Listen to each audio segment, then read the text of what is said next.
নেত্রকোনা এক আসনে বিএনপি মনোনীত প্রার্থী কেন্দ্রীয় বিএনপির আইন বিষয়ক সম্পাদক ও বাংলাদেশ জাতীয়তাবাদী আইনজীবী ফোরামের মহাসচিব ব্যারিস্টার কায়সার কামালের পক্ষে প্রচারণায় নেমেছেন সুপ্রিম কোর্টের আইনজীবীগণ।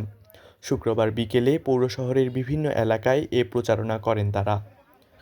প্রচারণাকালে অ্যাডভোকেট মোহাম্মদ কামাল হোসেন বলেন, আমরা বিএনপির প্রতিষ্ঠাতা শহীদ প্রেসিডেন্ট জিয়াউর রহমানের আদর্শকে ধারণ করে দলের সকল নেতাকর্মীরা মাঠ পর্যায়ে গিয়ে ধানের শীষের প্রার্থীর পক্ষে কাজ করতে হবে।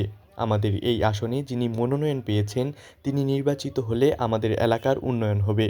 এলাকার উন্নয়নের স্বার্থেই ব্যারিস্টার কায়সার কামালকে নির্বাচিত করার জন্য আমরা আপনাদের কাছে ভোট চাইতে এসেছি।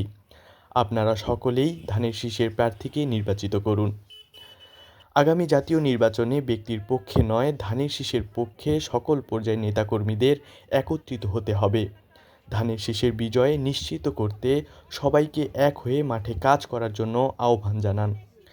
এ সময় বাংলাদেশ জাতীয়তাবাদী আইনজীবী ফোরামের কেন্দ্রীয় কমিটির সাবেক সভাপতি আব্দুল জব্বার ভূঁইয়া, যুগ্ম মহাসচিব মোহাম্মদ কামাল হোসেন ও মোহাম্মদ শহীদুল ইসলাম, ব্যারিস্টার মাজেদুল ইসলাম পাটোয়ারী, সহ-সম্পাদক সুজা উদ্দিন, নির্বাহী সদস্য আঞ্জুমান আরা বেগম সহ অন্যান্য আইনজীবীগণ উপস্থিত ছিলেন। আমরা সকলে বাংলাদেশ সুপ্রিম কোর্টের আইনজীবী।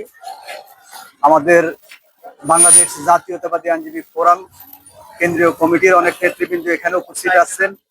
বাংলাদেশ জাতীয়তাবাদী আইনজীবী ফোরাম কেন্দ্রীয় কমিটির ভাইস প্রেসিডেন্ট আছেন, যুগ্ম মহাসচিব আছেন, অফিস সম্পাদক আছেন।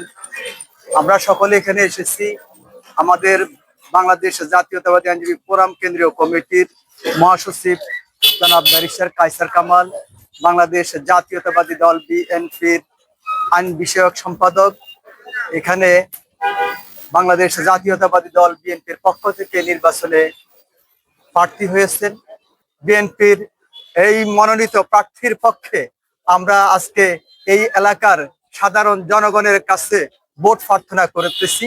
যেহেতু উনি এই এলাকার একজন নিবেদিত প্রাণ, এই এলাকার উন্নয়নের জন্য উনি কাজ করেছেন, সাধারণ মানুষকে চিকিৎসার জন্য কাজ করিয়েছেন, রাস্তাঘাট উন্নয়নের কাজ করেছেন এবং ভবিষ্যতে উনি নির্বাচিত হলে বাংলাদেশ জাতীয়তাবাদী দল বিএনপির পক্ষে উনি এই এলাকার উন্নয়নের স্বার্থে যে কোনো ধরনের কাজ করবেন, সাধারণ মানুষের পক্ষে কাজ করবেন, দেশে গণতন্ত্র পুনরুদ্ধারের জন্য কাজ করবেন।